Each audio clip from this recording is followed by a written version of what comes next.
Thank you for joining with us, Beautiful Savior Lutheran Church in Bloomfield Hills, Michigan, and with me, Pastor Nick, for this brief Bible dive. Now, if you've never been part of one of these before, these brief Bible dives are designed to help you, help others dive deeply into a Bible story for 10 to 15 minutes. We recognize that we're not going to cover everything in just that amount of time, and well, we don't intend to. We intend to help you in a manageable amount of time in this busy world dive deep into the story, grab some rich pearls, and bring them out so that you have something spiritually valuable to help carry you through your week and through your life. Now, for Beautiful Savior, for our congregation, these wind up being launching points for our weekly small group studies. If you're not part of those or you're part of another congregation, we're still really glad that you're here with us and hope that you get something out of this that is a real blessing for you. But now let's get into the story. We're learning today a little bit more about Acts chapter 27, and specifically the end of the chapter, Acts chapter 27, verses 33 through 44. It's the conclusion of a long sailing adventure in which Paul was headed to Rome as a prisoner for trial. And I do recommend going back and rereading the whole 27th chapter when you have more time. But for now, the section for today reads the following. Just before daybreak, Paul urged all of them to take some food, saying, "Today is the 14th day that you have been in suspense and remaining without food, having eaten nothing. Therefore, I urge you to take some food, for it will help you survive, for none of you will lose a hair from your heads." After he had said this, he took bread, and giving thanks to God in the presence of all, he broke it and began to eat. Then all of them were encouraged and took food for themselves. We were in all 276 persons in the ship. After they had satisfied their hunger, they lightened the ship by throwing the wheat into the sea.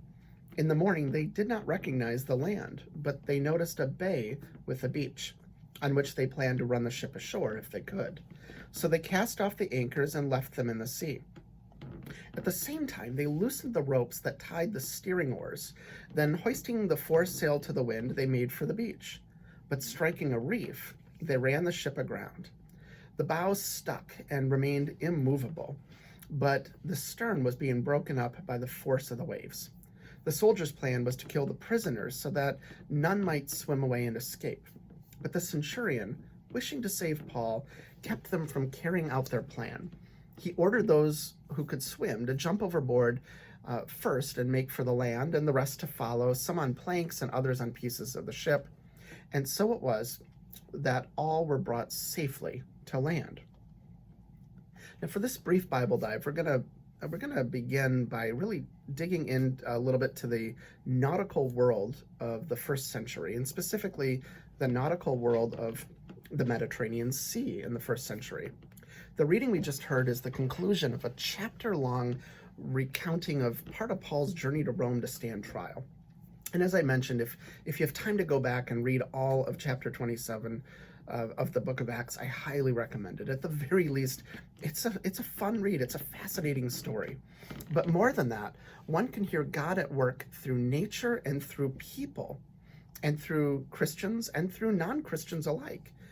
God works through all of these to bring about God's plan for Paul to deliver the good news of Jesus to the Roman emperor himself. Now, the beginning of this sailing journey told us that Paul boarded the ship with some other prisoners, as well as a centurion named Julius.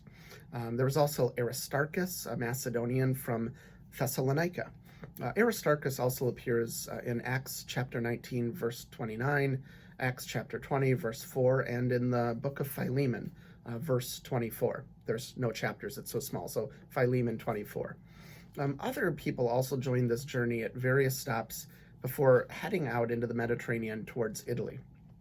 Well, eventually, there were 276 passengers, as was recorded in verse 37. The names of locations fill this entire account, some of which you may have visited yourself. Macedonia, Crete, Malta, Italy, and so on. And then there's some other locations that have some similar sounding names now to the ancient names then. We hear of Cauda, which is now known as Gaudus, Thessalonica, which is now known as Thessaloniki. And then there's the Sea of Adria, which is now known as the Adriatic Sea. And technical sailing terminology, it just abounds throughout this chapter. The description of winds, how the anchors were used and then cut, loosening the steering oars, hoisting the foresail to the wind, listening for the soundings, waves crashing on the rocks, how the ship which was carrying wheat needed relief.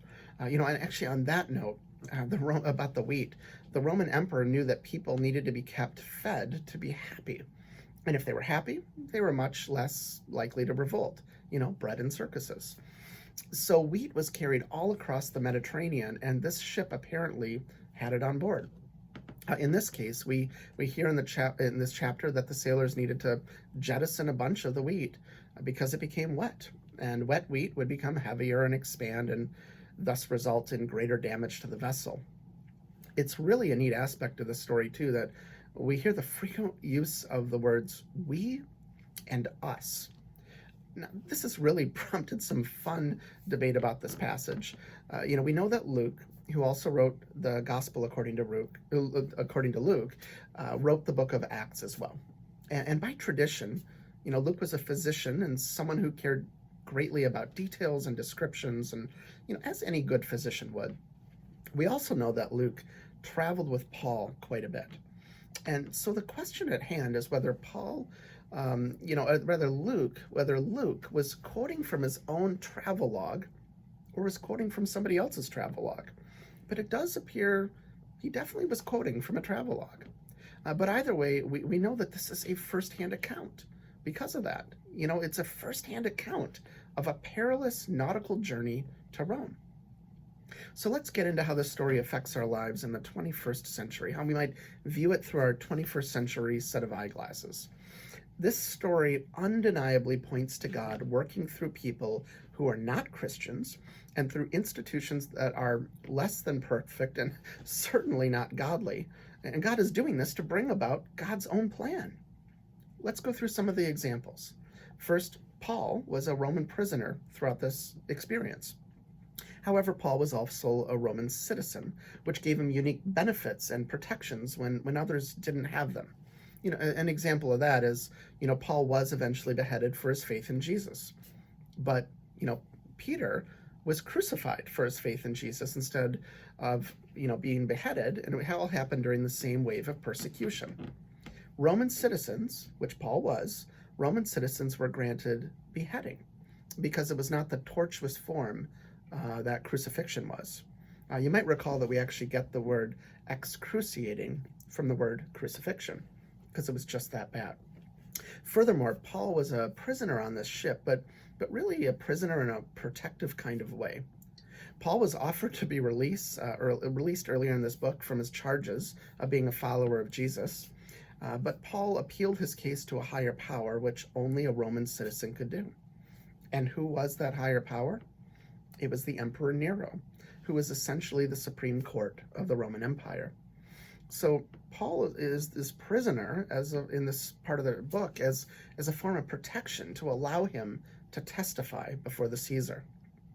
The Roman institutions, as well as the Roman trade routes and roads and so much else, literally paved the way for Paul to bring the good news of Jesus from the obscure corner of the empire, this city called Jerusalem, to the center of worldly power, the city we call Rome.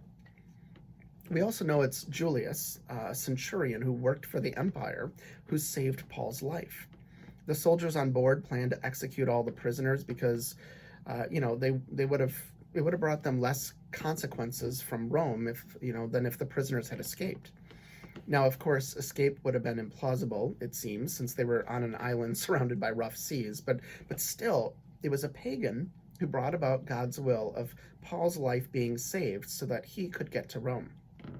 In some ways, all of these events might bring to mind Jesus' comment that, we hear in Mark chapter 12, verse 17, and we hear it in other places too, give to the emperor the things that are the emperor's, and to God the things that are God's.